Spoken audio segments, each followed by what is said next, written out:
just your reminder to subscribe and be sure to let us know what theme you'd like to see Dad tackle in the new year. We're getting our themes ready for you guys, and we really want to make sure they're going to be ones you love. Enjoy the episode. Hi, guys. We're live. We're live, and we don't have your usual dad, the dad you're expecting. We're back home in Minnesota for the holidays, and he decided to stay in California. And so we have a new dad coming on today. Replacement dad. Just, adoptive dad for the week. It's all good. That'll work. Today we are joined by my brother, Matt. You guys have met him in the past, I believe, on Father Knows and Two Hot Takes with his infamous stripper story. Got him in a little trouble. But for those that don't know, Matt has been married since October 10th, 2015. He has 2 kids. He's been going through it, being a dad. He has 2 other kids here. He's got 2 fur kids. They're a little goofy too. I mean, Matt lives a crazy life. And him and Amy, his wife, are kicking off a podcast this year. It's just a year behind. Just a year behind schedule, but it's going to be called Midwest Married. And it's kind of all about marriage, kids, and everything else that goes into that. Yeah. All good things are delayed. All good things are delayed. Mm-hmm. Yeah. I'm never on time. So yeah, that's all good. We had to keep the people waiting. Yeah. Okay. But we found quite the assortment for him. So it should be a good mix today. And this is episode 101. Yeah. Dang. With Matt.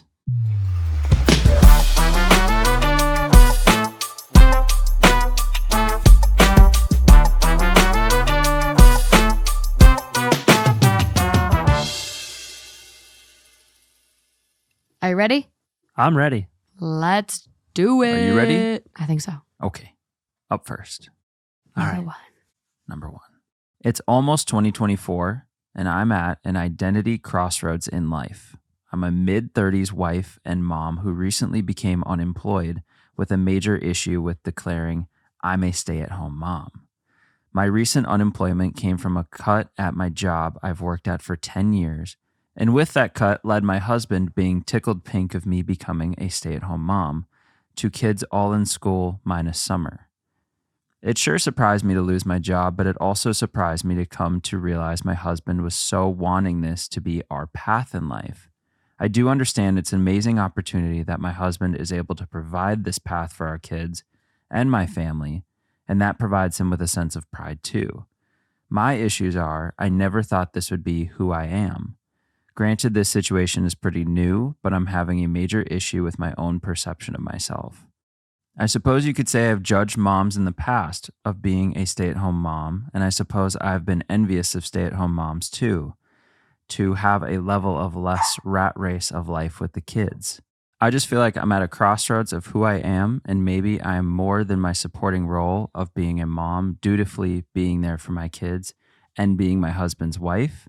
Some more info. I'm so grateful I am able to be given the chance to be not strapped to find a new job ASAP.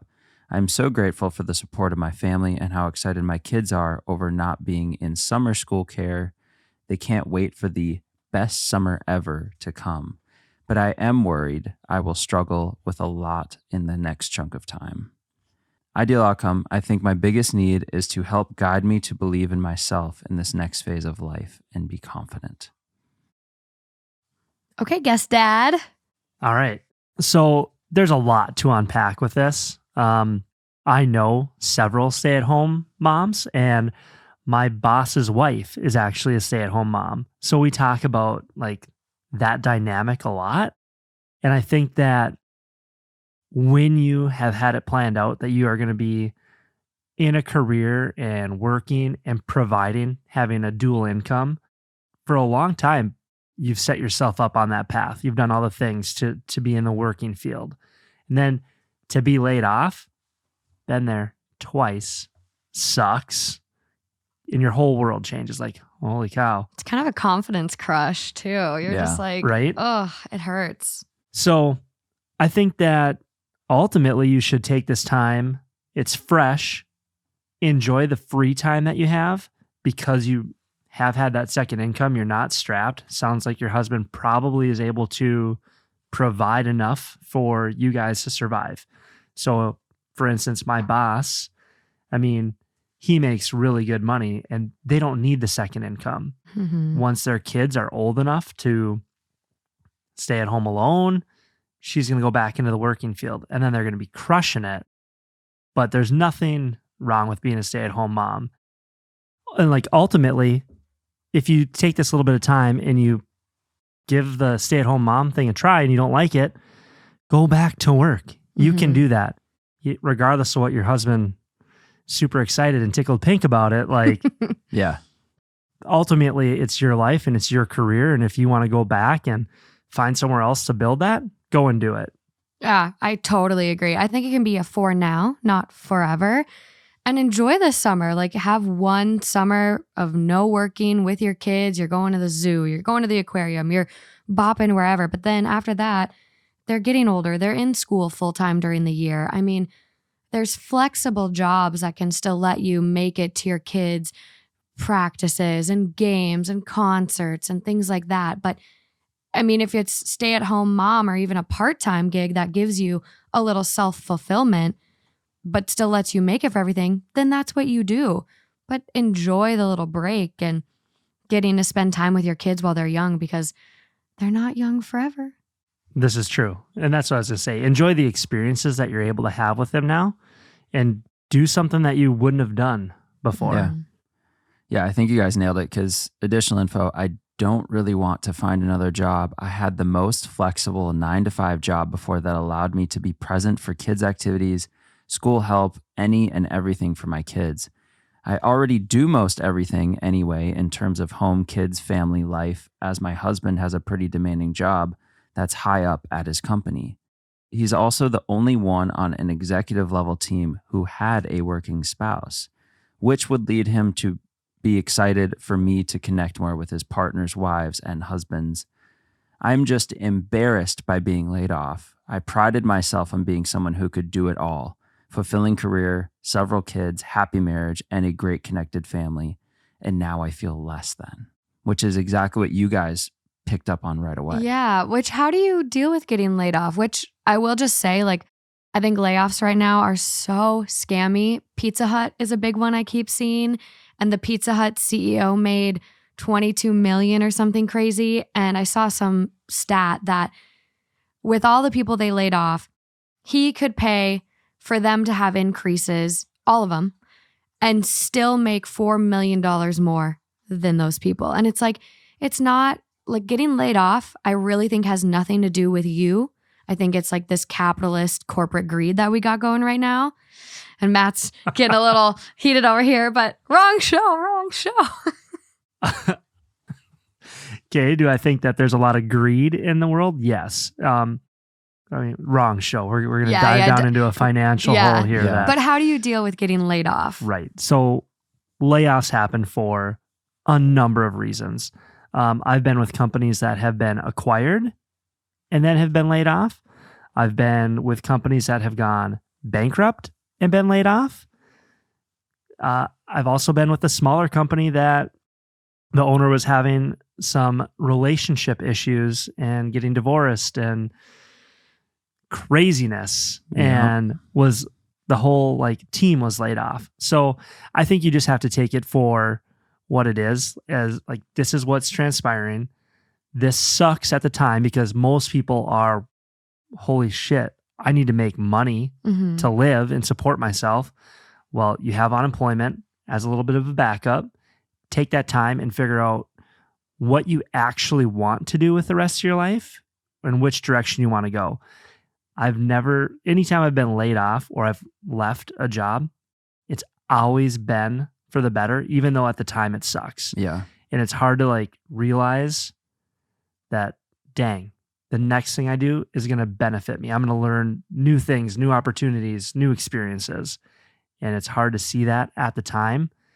But I think most people, once you're an adult, people realize like layoffs happen. It's not your fault.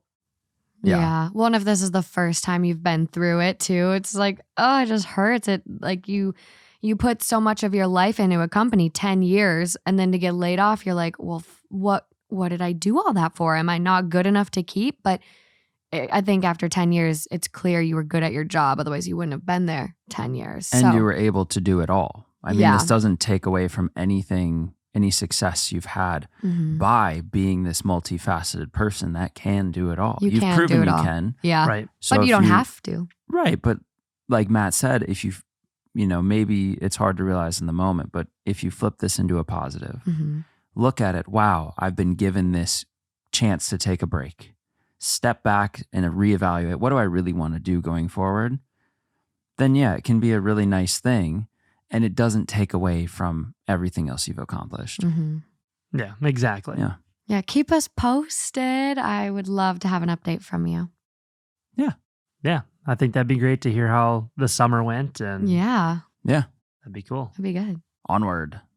Okay, number 2. Hello, Jerry, Morgan, Justin, and whoever else is joining this week. Maybe it's hello, Matt, Morgan, Hi, and Justin. Matt.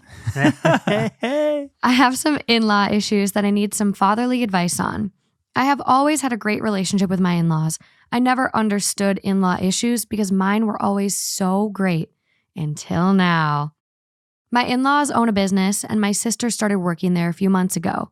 She has been a huge help to the company and honestly has put so much of her soul and free time into building this company from the ground up. Last week, my sister got into a car accident. She was hit by a drunk driver. Thankfully, she was not injured, but she was very shaken up and mentally not well. She was involved in a really bad accident a few years ago and almost lost her life, so it brought up some really traumatic feelings for her. My sister called out of work the next day because she really just needed a mental day. This is where the problem started. My father-in-law does not understand at all why she had to call out because she was not hurt physically. He doesn't understand her PTSD and how this has affected her mentally. The next time he saw her after all of this happened, he berated her like a child and basically victim blamed her and told her if she wasn't out after 2 on a work night, she never would have gotten into an accident, and she put herself in this position.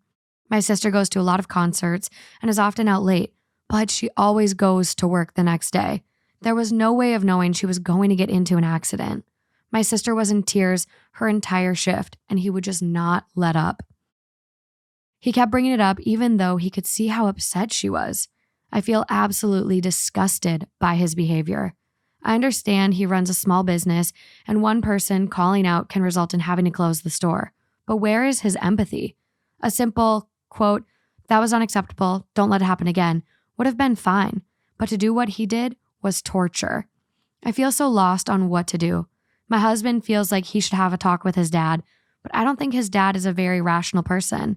And I'm worried if we get involved too much, this is going to turn into a major issue. One thing I should mention, my in-laws live in a different state, so my father-in-law travels here and stays here for long stretches to run the business. When he is in town, he lives with me and my husband. I feel so heartbroken for my sister, and I don't think I can ever look at my father-in-law the same way ever again. Any advice on how to handle this situation would be greatly appreciated. Thank you. I feel like this is like a Am I the Asshole episode right now. Yeah.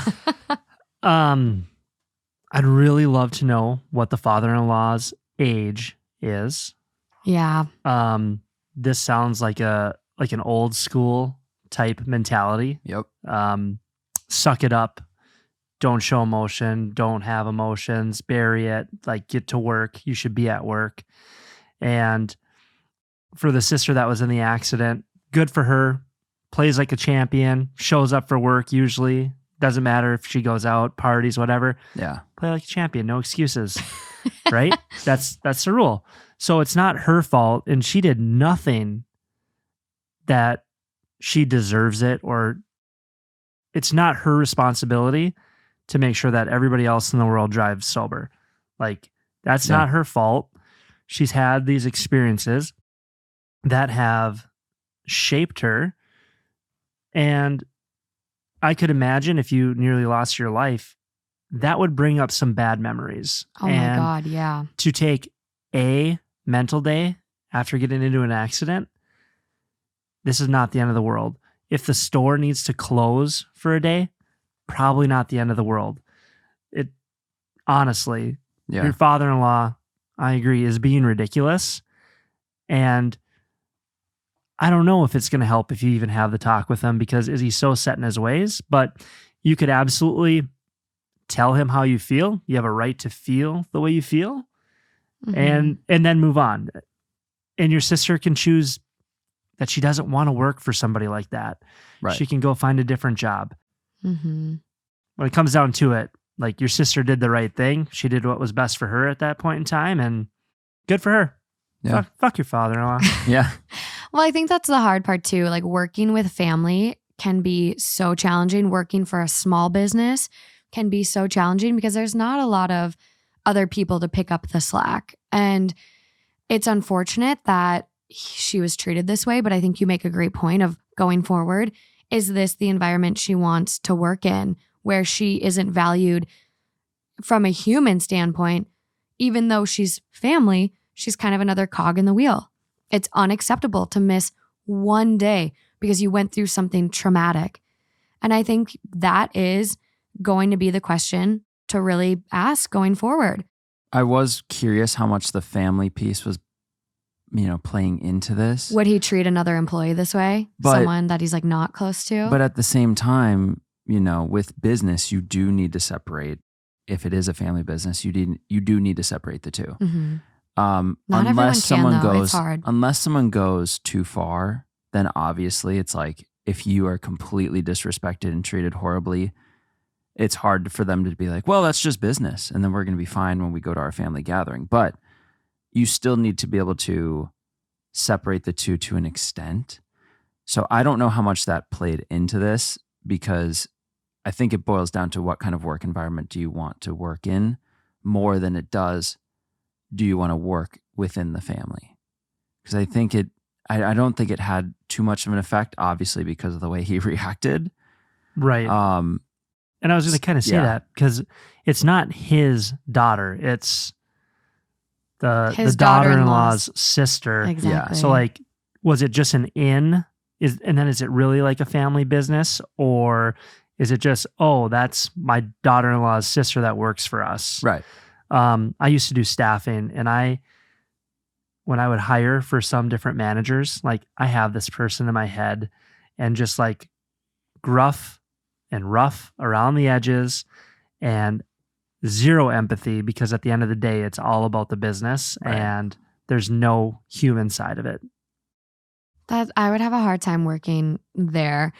I guess going forward, do you think the husband and daughter-in-law, should have a conversation with him, especially he stays with them when he comes into town to work at this location or whatever it is? Like, I feel like it could be a casual, easy family dinner, but at the same time, it could go wrong. So, like, what do you think on that with dealing with an in-law? I have tended to shy away from disagreements or arguments with the in-laws because I want to keep peace.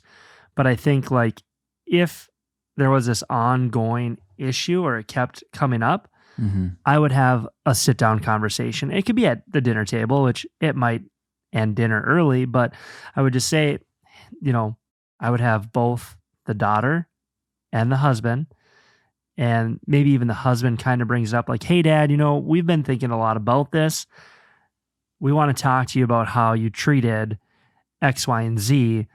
Like, you can't treat people this way. Like, this is how we feel about the situation, and we want to let you know how we feel. And if you continue to act like this, you're going to lose support for the business, and people are going to start looking at you differently, X, Y, and Z, and lay out how you feel and have a conversation. And try not to be, don't attack. Just say, this is how we feel. This is what we saw. This is what we think. Right. What are your thoughts on it? Yeah. I mean, we always say any issues with a significant other's family should be addressed by a united front. It's got to be both of you going into it.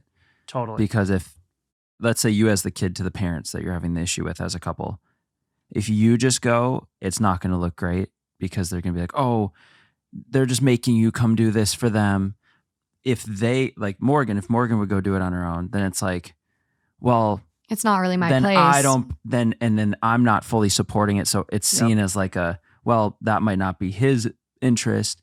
So Yeah. if you're both there and both united front, I think that always goes better no matter what the issue is. I think you definitely you should be responsible for dealing with your family of origin, but having the other person there, your partner there, yeah, it might help. But It depends. I guess it Yeah. depends on the situation for sure. But yeah, I think this one, because it is her sister, Yeah. it would be great to have both of them. But I'm curious if the husband works at the family business too. Mhm. And he saw it, because that also makes this conversation easier. Hey, I feel after watching the interaction, you didn't really acknowledge she almost died. This is a scary thing for her. And taking a mental health day, other employees might need that too. So going forward, I'd love to handle it differently. Yeah, Blah, I blah, mean, blah. even us after our little fender bender Yeah, we got rear-ended. You too? down in San Yeah. Diego, we were down there for a friend's birthday and just Bam. kind of came to a stop on the highway and just. My neck still hurts. But the thing is about it is then the next day we're driving and all these cars are slowing down on the highway and both of us are glued to the mirrors. We're just staring, just waiting for someone to hit us again. Yeah, and imagine almost dying and then No, I getting hit know. by a drunk driver. Well, that's what I'm saying is Yeah. we heard this car screeching and they pulled out onto the shoulder and we both froze and had a moment of this PTSD. I mean, it's nothing compared to this. No. But Right. even us just experiencing that on that level, I can imagine how I wouldn't want to go right into work the next morning. No, especially, Totally. this happened probably later. Yeah. You get home after, it's probably Can't 4 sleep. a.m. She can't sleep, adrenaline, panic. It's just a lot. So Yeah. I think, talking to him, hey, let's have a little empathy going And then forward. if it doesn't work, then then there you go. And you can really evaluate if you want to work there. Want to know what type of business, and I want to know if they actually had to close the store down or if they had the shift covered. Yeah. And maybe that's something that your husband, if he's involved in the business, can bring up. Hey, let's have people that are kind of on-call coverage. Let's hire a couple other part-timers and have people ready in the wings. Because, yeah, it can hurt business, but at the same time, your employees are not machines, and mental health is important too. Yeah, if you take care of your employees, they take care of you. Yeah. Okay, moving along. One of this week's partners is Hungry Root. Are you like me and trying to eat a little healthier in 2024? Well, Hungry Root is here for the rescue. So no more of those short-lived resolutions, because meal prepping and planning is hard. Hungry Root is going to make it easier for you to eat healthy. And one thing I really love is they cater to everyone. They support all of the major diets and lifestyles, from gluten-free, vegan, vegetarian, dairy-free, low carb. And it's super easy to get started. You just take a short quiz, tell Hungry Root about your goals, what you already like to eat, and then they'll keep your needs and preferences at the top of mind while they start building out this perfect meal plan for you. We have loved everything Hungry Root has sent us in the past. It fit into our lifestyles really seamlessly, where a lot of it was already pre-made, just ready to go. And they had breakfast options, so you start your day off on the right foot and you're not hangry before 11 a.m. So if you're ready to try it for yourself, right now, Hungry Root is offering Father Knows Something listeners 40% off your first delivery and free veggies for life.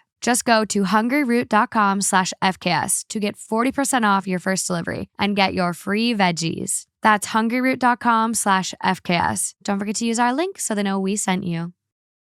Hello, everyone. I'm a longtime listener of Two Hot Takes, and I've been listening to Father Knows for a while now. I've been wanting to write in for an issue I've been having with my family, more specifically, my parents. To make a very complicated and long story short, my parents are in an open marriage. They are with another married couple, and it has been very hard for my sister and I. A little over a year ago, my sister had a baby, and my parents kicked her and her little family out so they could move their friends into their house with them. Since then, they've been trying to force their relationship on my sister and I, and are even allowing their new partners to call themselves grandparents to my niece and my son. I am pregnant and I'm due in February. My sister and I have brought up with our parents many times that we don't want to be around their partners for various reasons, not just because it's an open marriage, but one of the reasons being that the couple is very toxic and it has started to rub off on my parents. The reaction we got from our parents when we have brought this up has always basically been, quote, well, they are important to us and we aren't here to please you, so deal with it. Since the holidays are coming up, They want us to spend the entire day with their partner and their kids so we can all be one big happy family. But I'm struggling with wanting to go, and so is my sister. Recently, my sister and her husband landed on hard times, and my parents wouldn't even take their own grandchild for a night because they would rather be with their new significant others. My mom and sister also got into a huge fight, and my mom got physical with my sister, which has never happened before. I'm just nervous about the holidays, and I'm still struggling with whether or not I should cut out my parents. I've been going back and forth for the last 2 years. I also want to preface, they have been with other couples that I have loved, but this one in particular is very toxic and controlling. And it feels like my parents constantly choose them over their own children. There are a lot more details to the story, but I wanted to keep it as short as possible. Thank you for the advice. I love and appreciate you all so much. We've been there. We've dealt with parents' partners that we haven't really loved. I agree. So, I mean, there's a little bit more dynamic to this, right? Yeah. All right, here's how I'll start. I guess what I'll say is, like, at any point in time, serve yourself and do what's best for you and your family. And I don't want to sound ultra conservative here, but if you don't want to have your kids around that upbringing and you don't want them around that environment, just remove them. Just cut them out. Unfortunately, sometimes that's what you have to do. Not everybody is going to agree with everyone's lifestyle and what you're choosing to do, but I feel like with this situation specifically, there's a huge lack of respect, especially when your fights are getting physical. Yes. Unacceptable. It's unacceptable. And it's not, at that point, is it really safe? Might be the wrong word to use, but it's unhealthy. Yeah. Right? So, yeah, cut them out. Now, as far as you not liking them, if that's the only reason, I don't know. I've had to put up with a number of different partners throughout our parents' lives that I've not liked. And we just kind of put up with it and pick and choose how we interact and what functions we decide to go to or not go to. Yeah, it sounds like your parents are in a midlife crisis. Honestly, that's what it sounds like. And I might be wrong on this, but it sounds like they're swingers, like an open marriage, but like they're swinging with different couples. And right now they're on just a different couple and they're not there to please you. Maybe they're in that honeymoon stage trying to like win that couple over. Yeah. I think it's trash. And as a parent, I don't agree with that.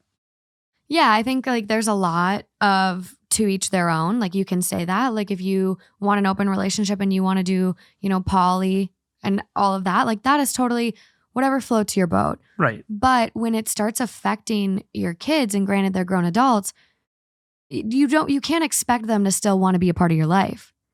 Like when you are being toxic so much so that you get physical with one of your daughters, you can't expect them to want to be around you anymore.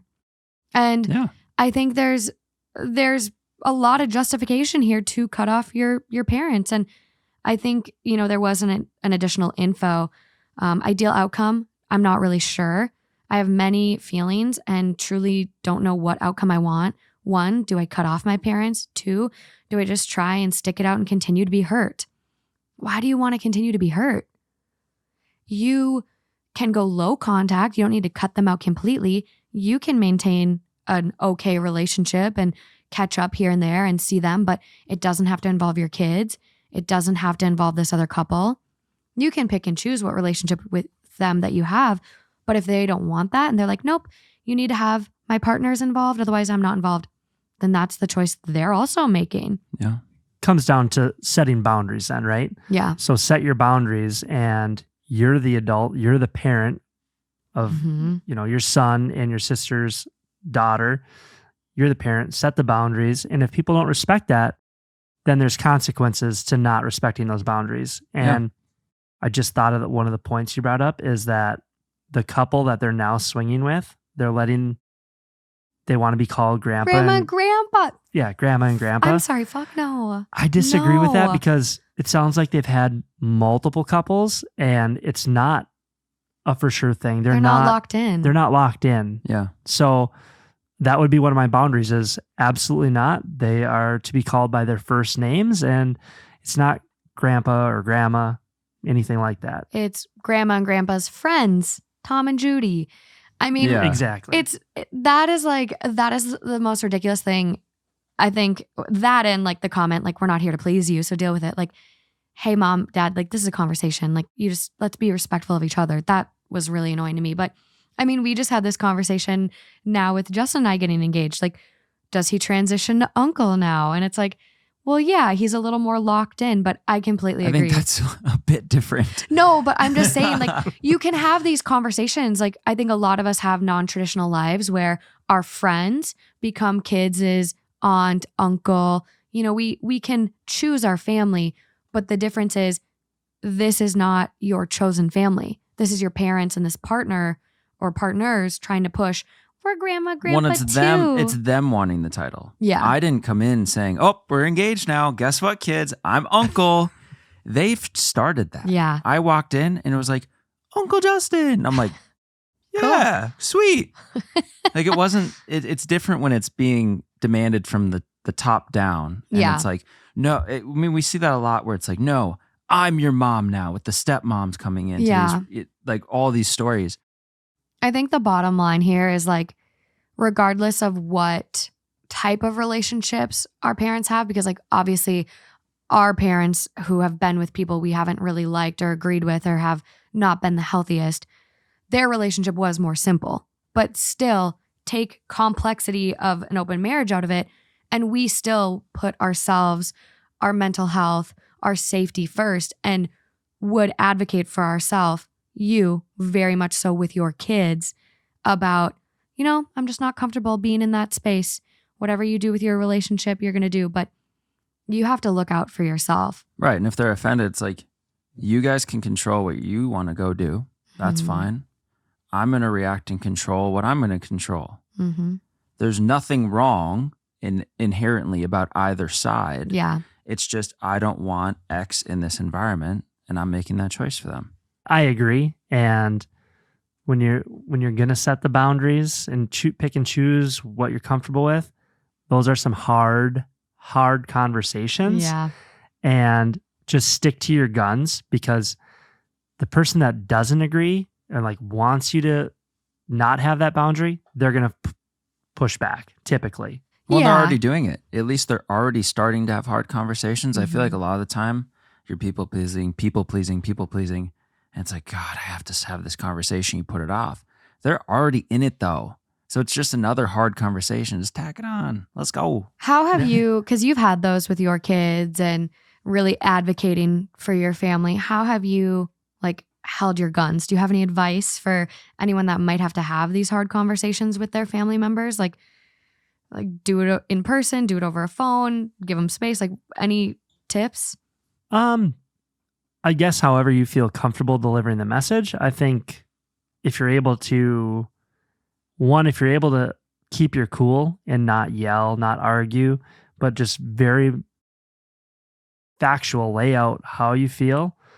I'm just going to throw it out there. Like, I had to have a tough conversation with my mom and her past partner because they would used to argue a lot, and not just argue, but like scream, yell, swear, X, Y, and Z. And my kids were not allowed to go travel to that house and stay there without Amy and I there, because Mm-hmm. when it was just the two of them there, they would fight. When we are around, It was fine. it was fine. Or if something did happen, you could. Exactly. You could remove. Yeah. Right? So it was just very much a conversation of like, here's what I expect. I'm not going to have, if I'm out of town and you're watching the kids, they're not allowed to go up there with you. You can stay here at our house. It's Yeah. open and available to you. If you don't like that, I'll find other arrangements for the kids. And this is simply the fact that I don't trust your ability to not have an argument or raise your voice, yell, etc. around our kids. And we don't yell around our kids. Mhm. Like, I think in total, Eloise is 6 now. I think I've raised my voice twice. That's pretty freaking good. So Yeah. That's really I mean, good. I think you did it perfectly. That's a great Yeah. example. And, there's going to be tears. I mean, my mom's a very emotional person. And I think, depending on who your family is, there could be tears. There could be, emotional manipulation or guilt, the guilt trip. And I think you just have to realize like your kids are like, you are their advocate. You are their voice when they're little like that. So you really just got to hold your guns and realize that you're doing the right thing. Yeah. Okay. Keep us posted on this. This is a tough one. And it sounds like, this might have been written before the holidays. So update us. Let us know how the True. holidays went. But congratulations on your little one due in February. You're like a month and a Knocking half on the door. away. 2 is different. It's Yeah. harder. You would know.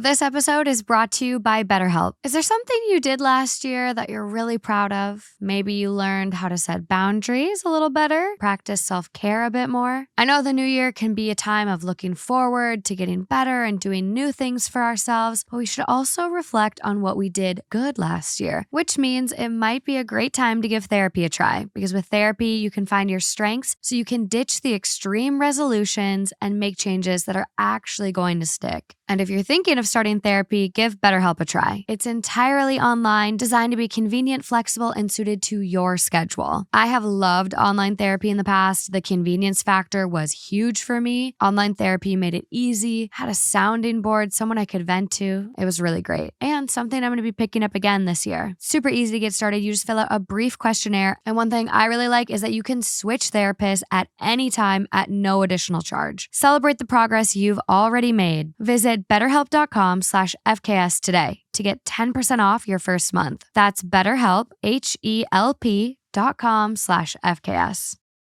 Okay. Number 4, short read here. I gave my cousin and his girlfriend a bunch of hand-me-down kids' clothes / items. All free, as Jerry would say, piss on it rule.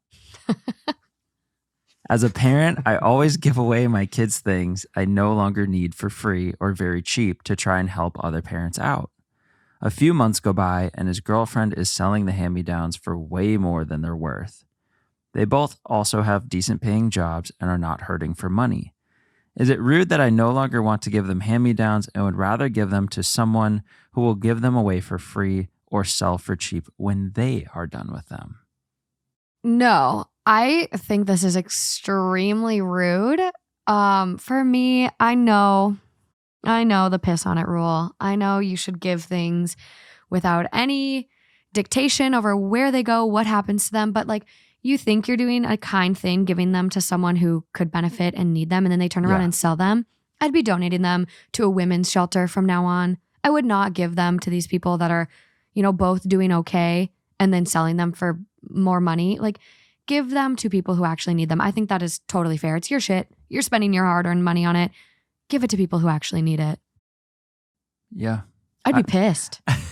I'd be so mad. I see both sides of it. I agree. I know I definitely, depending on the items that I would give away, I might be a little like, what in the heck? Like, so I guess depending on how close you are with these individuals, like maybe you have the conversation and say, hey, when you're done with these, I want these back. Like if you're trying to help them, right? Like, hey, I'm going to give you these, but when you're done with them and the kids outgrow them or whatnot, I'd really like them back. That's a good way to do it. On the other side of things, like there are some people out there that are extremely frugal with their money and maybe want to make money is the wrong word, but if they can make some extra money, like $20 is $20, right? Every bit helps. So, hey, if I can sell these shoes for $10 and I can sell those shoes for $5 and this pair of jeans for $3, eventually, depending on their garage sale or however they're doing it, what's an extra $500 or $1,000? So I don't know. It's hard to dictate that, I guess. I can see how you'd be mad if you really wanted it to just be a hand-me-down and like continue like helping others. Then set the precedent if you're going to give them stuff in the future that you get it back from them, and then you can redonate it to the next person in line, I guess. Yeah. Yeah, Have you it's- ever? Oh, sorry, go. The rule is tough, but I think it really is to protect the giver, Keep your feelings safe. to Yeah. protect you from any emotion whatsoever with what happens after. Yeah. That's the hard part. Is I Yeah. cannot. I when can't you- detach. But it's when you give it to someone so close Yeah. that's within range of you figuring out what ends up happening to these Yeah. things hmm versus like when you send them off to Goodwill or a shelter, you hope they're being put to good use. And I bet a lot of the time they are. Yeah. But you don't know if for whatever reason the Goodwill bag gets mixed up with the trash bags and it goes out accidentally. It's not yours anymore. But because you don't I know. know, it doesn't affect you. So it's when you give things to people close to you with this said rule that you are, in danger of having those Mhm. feelings. Yeah. So And- it's tough. It's really tough. Yeah. I mean, ultimately, you did give it away and it's your choice. You don't have to give them anything else ever again if that's how you really feel like. Don't. Yeah. Don't Don't. do it. You don't have to. Have Yeah. you ever dealt with anything like this with your kids as hand-me-downs? We actually we've gotten hand-me-downs for both kids. Yeah. For Emmett, the rule is like we have a good friend who works with Amy, Mm-hmm. and we get boxes upon boxes of Gosh. clothes for Emmett and shoes, but they go back to that person. They go back to that person when Emmett outgrows that Mhm. stuff. So Sure. we don't give it away. And there are sometimes like Obviously, to be like, do you know anybody else that would want this? And then it goes away. Sure. And then we never like see it that. again. But yeah, we always give it back. yeah. And obviously, like kids, like some stuff is going to get ruined and like super dirty, and that's to be expected. But I think that would be me. I would be like, you can use it for however long, and if it gets wrecked, it's fine. But like, just to be able to then ensure it goes to another person who I know. needs it. You just still have emotions in it though. And the I reason why can't. it goes back is they're not done having kids. Okay. So it might get a third use I love Oh, that. well, that makes sense. down the line, Sustainability. right? Yeah. So I love that. Tough one. Because Ugh. every situation with that could be so different. absolutely. Yeah. Everything. I would just I think for me, it's kind of like, I don't know why it feels like this, but I would just feel so it feels scummy that I spent my hard-earned money and then I'm giving it to you because you need it, and then you sell it for more than it's even worth. Well, yeah. Are you going to give me a cut then? Where's my cut? It's got to go to a shelter. Dicey. It's got to go where you don't ever see it again. Yeah, it's going to a shelter. Sorry. No, I'm just going to tell you a story after we're done with recording. We got some tea, guys. We got tea. On to number 5. Let's do it. Okay, number 5. Yeah. Hey, y'all. Hi. What up, yo? I'm not sure where else to go with this. As you can imagine, I can't talk to my dad about it. Me, female 27, and my partner, male 30, are having some serious intimacy issues, and I don't know what to do at this point. We have been together for about 4 years, and things in the bedroom have slowed down significantly. We used to not be able to keep our hands off one another, and now I feel like we actually are intimate, like maybe once a week, more recently, once every other week. I'm not shaming anyone who is happy with that amount of sex. Everyone has their preference. This just isn't mine. It really slowed within the last year. I was concerned that it was because I put on weight. I'm recovering from an eating disorder, but he assures me that he finds me sexy and insists it is because he has a low libido. His confidence when it comes to sex is almost non-existent. He apologizes for his performance, and I assure him I am more than satisfied. Now, as much as I want to have sex, I almost dread it in a way. I want it to be the way it was. It's so frustrating to be so excited and then for him to be so embarrassed and need to be comforted after. It takes away from everything. I know that sounds selfish, but it's been a year of this. It never matters what I say. I've communicated that I am unhappy with our level of intimacy. We've had the conversation several times. I ask what I can do to make him feel sexy. He says to initiate. I do, and then get turned down. I'm really kind about how we talk about the issue, and he always asks how I think it makes him feel, constantly bringing it up, and that it makes him feel less of a man. We've had maybe 2 or 3 conversations about it in the last year. I finally had him agree to therapy, only after a 6-week trial period of him promising to change his behavior. Then, if I'm still not happy, we will get counseling. I'm 2 weeks into the change and nothing is different. What should I do? Any resources I can turn to? He is medicated for ADHD and struggles with depression. He seems to be in a good way right now.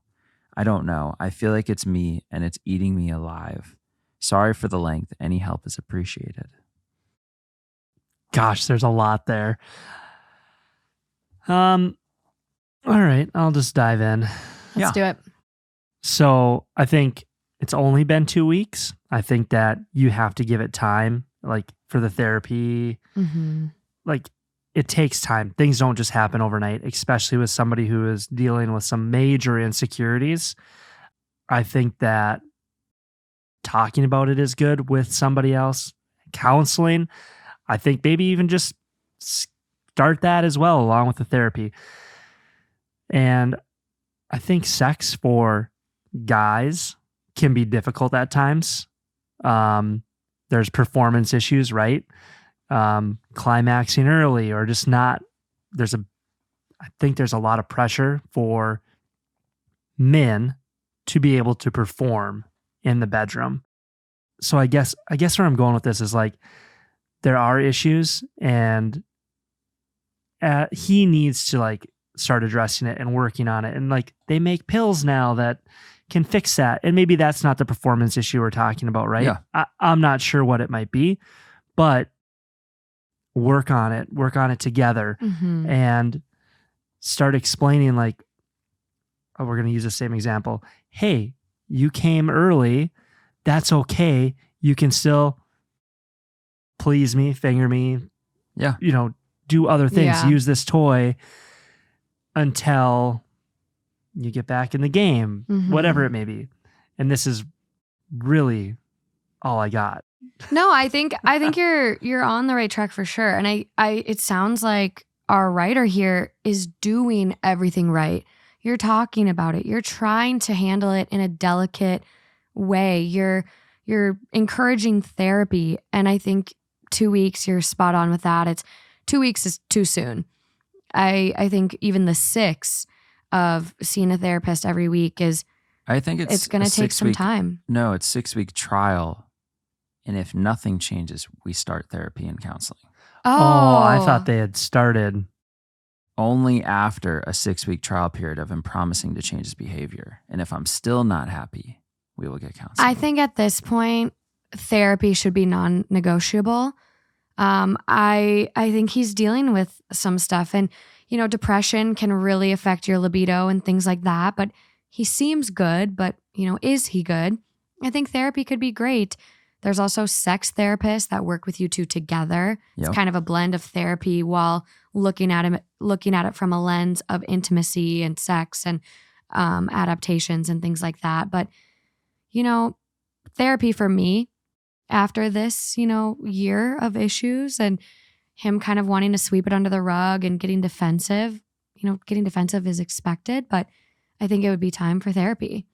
Yeah. I think that would be non-negotiable. Like, unless he's, magically putting in a lot of work during that 6-week trial period, but it doesn't seem like it. That makes sense. Yeah, that was kind of, Yeah. Okay, yeah, confusing. that makes more sense. And maybe it's for him, maybe it's, we're talking about low sex drive. Well, he has a low sex drive and that's why it's not happening. Like, what is causing the low sex drive? Is it strictly the performance anxiety? Like he has such anxiety over it? Or is Could it be. also like his body image? Like, what does he think about himself? What does he think about who he is as a person? Like, he just doesn't sound very secure in a lot of different areas in his life. And I think the therapy and counseling could maybe help boost him up a little bit. Yeah. And I think you were worried about your weight gain, and that's something I've dealt with where it's like, I don't feel good in my skin. And it's like, I'm not encouraged to go do that. So yeah, maybe he's dealing with that as well. Which if it makes you feel better, the more, there's like literally this weird study that made me feel better. But if you gain weight in your relationship, it's typically a sign of happiness. So. You see that on TikTok. Yeah, I did. I haven't gained any though. Do you know what it is? Fuck. Oh, I was going to say, you're getting old, friend. I've been only improving. Justin works out a lot more.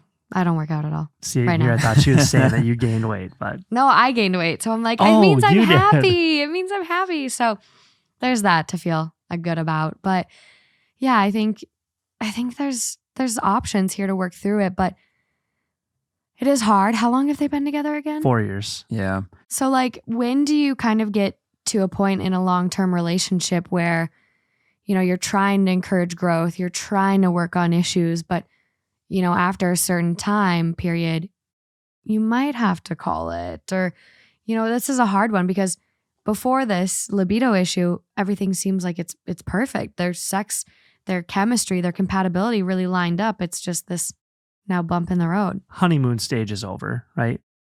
I'll say I've been together with Amy for 20-ish years. That's nuts. So there's definitely like ebbs and flows to every relationship. Now they're late 20s, early 30s. Yes. Right? Normally by that point, you kind of have things figured out, but with any relationship, right? There's ups and downs, and our sex life very much ebbs and flows, I guess I'll say. And Yeah. you have to put in the time and be intimate, put the phones down at night, make a rule. There's no phones in the bedroom after 8:00. They go on the chargers, and like have conversations, play games, you know, find ways to reconnect with that person, because a lot of times that can have an impact on it as well. Yeah. I think it's interesting coming from a place where everything was working so well to a place where we have all these insecurities, which may make it even worse. Because like, well, I used to, and now I'm being compared to that. Mm-hmm. So now it's like a bad snowball effect I can with see that. Yeah.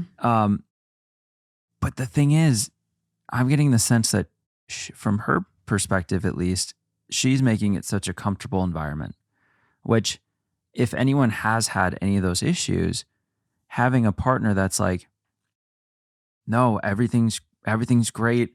I'm loving our sex life or whatever, and helping them through that. I just think it must be once you get to a point where you feel you're really not performing, you can't hold up the standard you used to. And now you can see in your partner that they're starting to recognize it, and it's just going downhill. Well, you feel guilty too. Guilty. There's so many. It may be a sex therapist or therapy, maybe both, that takes that bounce to bounce you back up. Yeah. Because you can get there. I know you can get there. It's yeah. just this mental game of going down this. I would too far imagine down. could be a little embarrassing, Yeah. Mm-hmm. right? Yeah. I think you make a really good point about like putting phones away and things like that. But you guys are at this 4-year mark. You know, the 3-year mark is when I think a lot of people go through like trials, tribulations, and really growing pains in a relationship. And that's when this started, you know, a year ago. I think I would try to get back to like dating. Like sex does ebb and flow in a relationship. Let him work on that area with, you know, therapy and still connecting between the two of you. But get back to like intimate things that don't involve sex. Because think about, you know, in your 60s, are you going to be fucking like rabbits every week still in your 60s? Maybe. Yep. Hope so. Some 60-year-olds do, but Yep. you know, health conditions arise in life. Accidents can happen. Travel, job. I mean, you never know where life is going to bring you. So how are you going to deal with those moments where you're not intimate? Get back physically intimate. So get back to kind of your roots of like, let's get close. Let's be connected. Find other ways to do it while you're processing, going through this challenge, and he's going to go to therapy. Yeah. And if we finish up with the ideal outcome, it makes perfect sense of that. Our sex life and his confidence to improve. I want to feel desired, and I want him to feel that way too. Therapy. It's a beautiful thing. But also, it is true. Like, what's the foundation of a sex life? And it is the connectedness. It is the dating. It's everything that goes into your The connection. emotional intimacy. Yeah. I think for a lot of people, if they don't feel emotionally connected to their partner, the physical drive is not there. Yeah. And so get back to the roots. Back to the roots. I agree with that. I would ask, I'm going to throw this in there. And maybe she mentioned it in here, but does she ask what he foresees in the future? How do they see their relationship going? Is this long term? And ask him to be extremely truthful. Is this still what you want? Yeah. Am I still what you want? Are we on the same path? Are we still growing together? Mm-hmm. Yeah. And go from there. And if the answer is like, yes, I still want you. I still want to grow together. I'm not just hanging around because it's comfortable. Then, okay, let's figure out a plan where we can both put in the work to get what we both need out of this relationship. Well, and that Love that. reconnection at the simplest level could be enough to empower the bounce back up. Yeah. Mhm. I love it. Okay. Usually dad signs us off, so Yeah. we're going to let you sign us off today. Yeah. How does he normally sign you off? Hey, everyone, thank you for listening to Father Knows Something. I'm the replacement dad today. Hope you enjoyed all the advice and can't wait to see you next week. Bye, guys. Thank you. Bye.